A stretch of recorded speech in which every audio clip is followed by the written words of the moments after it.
ناظرین السلام علیکم۔ اور دو تین بہت امپورٹنٹ خبریں ہیں، لیکن ان خبروں کے ساتھ مثلا عمران خان صاحب نے آج ایک اعلان کیا۔ انہوں نے کہا جی کہ وزیرستان سے 2 بندے کرائے پہ مجھے قتل کرنے کے لیے ہائر کیے گئے ہیں۔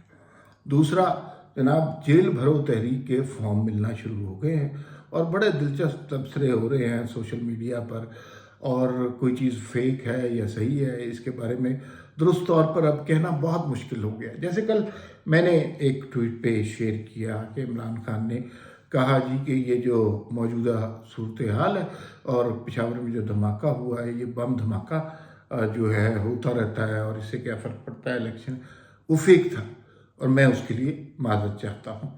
دوسری بات یہ ہے کہ عمران خان نے آج اپنے خطاب میں یا فورن میڈیا کے ساتھ انٹرویو میں یہ بھی کہا کہ وہ نئے آرمی چیف کو شک کا فائدہ دے رہے ہیں۔ پرانے آرمی چیف کے حوالے سے تو وہ گالم گلوچ کر ہی رہے ہوتے ہیں، یعنی نئے آرمی چیف کو شک کا فائدہ کس بات کا دے رہے ہیں۔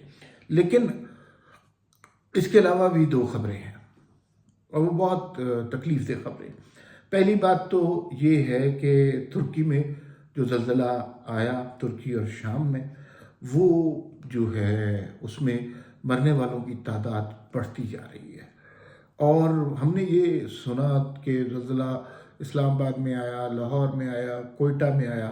یہ زلزلہ اتنا شدید تھا کہ یہ ملکوں کو اس نے ہلا کے رکھ دیا ہے، اور پھر اس کے بعد جو آفٹر شاکس آ رہے ہیں اس کی انٹینسٹی بھی بہت زیادہ ہے، اور پاکستان سے جو ہے امدادی سامان بھی جا رہا ہے۔ وزیر اعظم نے بیان بھی دیا، وزیر اعظم خود بھی جا رہے ہیں۔ بڑی تکلیف دہ سچویشن ہے۔ اللہ تعالیٰ ہمارے ترک بھائیوں پر رحم کرے، اور جو بچ گئے ہیں ان کو صحت اور سلامتی عطا کرے، اور جو اس سانحے میں انتقال کر گئے ہیں ان کی مغفرت فرمائے۔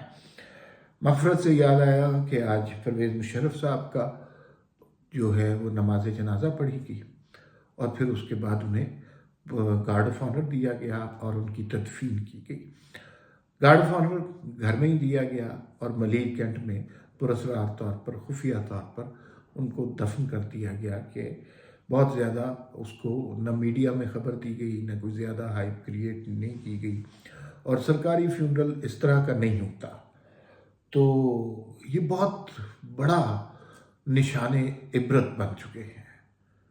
وہ شخص جو پورے ملک پر حکمرانی کرتا تھا، جو مکے دکھا دکھا کر لوگوں کو یہ کہتا تھا کہ میں کسی سے ڈرتا ورتا نہیں ہوں، جس نے آئین کو ٹھڈے مارے، اور پھر جو آخری وقت آیا تو اس کو چیف آف آرمی سٹاف کی عزت بھی نہیں ملی، صدر پاکستان کی بھی عزت نہیں ملی، پاکستانی شہری کا بھی اس طرح چھپ چھپا کر جنازہ نہیں ہوتا۔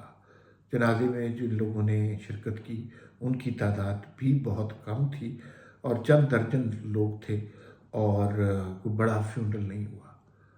تو میرے خیال میں یہ بہت بڑا سبق ہے ان لوگوں کے لیے کہ جو اس طرح کی آئین شکنی اور آئین شکنوں کی حمایت کرتے ہیں۔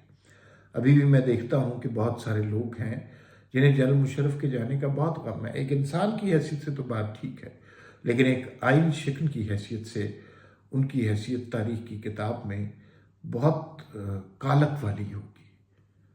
اور یہ جس طرح کا ان کا جنازہ ہوا ہے، یا گارڈ آف آنر تو نہیں کہہ سکتے، آنر والی تو کوئی بات نہیں تھی اس میں۔ 10-15 لوگ گھر پہ پہنچ کے انہوں نے کہا، جنازے کے سامنے سلوٹ کیا پراسرار طور پر۔ اپنے وطن کی مٹی جس نے انہیں اتنی عزت دی کہ آرمی کا چیف بنایا، سب سے طاقتور ادارے کا چیف بنایا، اس مٹی نے بھی کے لیے بھی دفن ہونے کے لیے انہیں بڑے پراسرار طریقے اختیار کرنے پڑے ان کے اہل خانہ کو۔ بہت بڑا واقعہ ہے یہ ان لوگوں کے لیے جو ڈکٹیٹرز کی حمایت کرتے ہیں، جو آئین کو توڑتے ہیں۔ اب اصل میں یہ جو ہے نا، یہی بات یاد رکھیے، ضیاء الحق صاحب کا جو جنازہ ہوا تھا وہ کتنا بڑا جنازہ تھا، اور کیسے اظہر لودھی روئے تھے اور ان کی ہچکیاں بن گئی تھیں۔ تو وہ وقت گزر گیا ہے، اب دنیا نئی ہو گئی ہے، اب یہ جمہوریت کا دور ہے، اب لوگوں کو ڈکٹیٹرشپ کی سمجھ آ گئی ہے، وہ زمانہ اور تھا جب کوئی ڈکٹیٹر آتا تھا اور ٹیلی ویژن پر چند لوگ مٹھائیاں کھاتے ہوئے، مٹھائیاں بانٹتے ہوئے دکھائے جاتے تھے کہ واہ جی واہ کتنا اچھا ایک ڈکٹیٹر آیا ہے۔ تو وہ زمانہ گزر گیا ہے۔ اب گزشتہ کچھ عرصے میں، اور میں یہ سمجھتا ہوں کہ عمران خان کے دور کا ہمیں بڑا فائدہ ہوا ہے۔ اس نے جو مثلا جن لوگوں نے انہیں سہارا دیا، عمران خان ان کے اپنے خلاف ہو گئے، لیکن بہرحال بات اب بہت کھل گئی ہے۔ اب جو اسٹیبلشمنٹ کے لوگ ہیں انہیں پتہ ہے کہ ان کے رول پر تنقید ہونی ہے، لہذا وہ اس جنازے کے بعد کبھی بھی کھل کے سامنے نہیں آ سکتے، کبھی بھی کھل کے مارشل لا نہیں لگا سکتے، کبھی بھی کھل کر آئین نہیں توڑ سکتے۔ تو پاکستانیوں میں اور پاکستان میں ایک اویئرنیس آ رہی ہے، جس اویئرنیس کا ثبوت آج جنرل مشرف کا بے توقیر جنازہ تھا۔ خیر یہ باتیں تو اس کے علاوہ تھی جو سبجیکٹس پہ میں نے بات کرنی تھی۔ عمران خان ہر چوتھے دن ایک شخص پر اپنے قتل کا مبینہ الزام لگا دیتے ہیں۔ کبھی ان کی گوٹ پھنس جاتی ہے جنرل باجوہ پہ، کبھی وہ کہتے ہیں آصف زرداری نے مجھے قتل کرنے کی کوشش کی، کبھی وہ یہ الزام محسن نقوی پہ لگا دیتے ہیں۔ آج تازہ ترین الزام انہوں نے کہا کہ وزیرستان سے 2 بندے ہائر کیے گئے ہیں اور وہ جو ہیں یہ کام کریں گے اور ان کو پیسے دیے گئے ہیں، ان کے پاس ساری ڈیٹیلز ہیں۔ اچھا یہ ڈیٹیلز کبھی بھی سامنے نہیں آئیں گی۔ عمران خان کیوں اتنے دھڑلے سے کل کو کسی پہ بھی الزام لگا سکتے ہیں، موجودہ آرمی چیف پہ بھی لگا سکتے، کیوں لگا سکتے ہیں؟ اس کی وجہ یہ ہے کہ یہ برطانیہ نہیں ہے۔ برطانیہ ہوتا فوری طور پہ جس کے اوپر وہ الزام لگاتے وہ فٹافٹ عدالت میں جاتا، عدالت کیس کو سنتی اور اس کے بعد غلط الزام کے لیے عمران خان کو گرفتار کر لیتی یا سزا دیتی۔ یہاں پہ پتہ ہے عمران خان کو عدالتوں نے تو فیصلہ کرنے میں 100 سال لگا دینے، لہٰذا وہ اب الزام لگاتے ہیں۔ جب تک اس معاملے کا عدالتوں میں فیصلہ ہوگا اس وقت تک عمران خان یہ الزام کسی اور پہ لگا چکے ہوں گے۔ لیکن اس سے یہ بھی پتہ چلتا ہے کہ عمران خان بہت خوف زدہ آدمی ہے، انہیں جانے کیا شک ہے، کیا خوف ہے کہ کوئی انہیں مار دے گا، کوئی کچھ کر دے گا۔ نہ وہ گھر سے نکل رہے ہیں، ان کے پاس جو بیانات ہیں وہ صرف یہی سن رہے ہیں کہ بھئی وہ جو ہے فلاں بندہ قتل کرنے والا ہے، فلاں بندہ قتل کرنے والا ہے۔ حالانکہ سسٹم نے انہیں ابھی تک پروٹیکٹ کیا، انہیں تو 1 دن کی جیل نہیں ہوئی، انہیں تو وہ پیشی کے لیے بلاتے ہیں، وہ نہیں جاتے تو ان کو استثناء مل جاتا ہے۔ باقی سیاستدانوں کے ساتھ ایسا نہیں ہوا، لیکن عمران خان کے ساتھ یہ امتیازی سلوک ہو رہا ہے، ہوتا رہا ہے، ماضی میں بھی ہوتا رہا ہے اور اب بھی ہو رہا ہے۔ ان کو بہت سے استثناء ابھی بھی حاصل ہیں۔ جو انہوں نے آج بات کی کہ جنرل باجوہ تو بہت برے تھے لیکن موجودہ آرمی چیف کو وہ شک کا فائدہ دے رہے ہیں۔ اصل میں موجودہ آرمی چیف جہاں تک ہماری اطلاعات ہیں انہوں نے عمران خان سے کلام کرنا پسند نہیں کیا۔ عارف علوی صاحب نے ایک ملاقات میں بڑا زور لگایا کہ میں بات کراتا ہوں، تو انہوں نے کہا جی کہ ابھی مجھے بات کرنے کی ضرورت نہیں ہے۔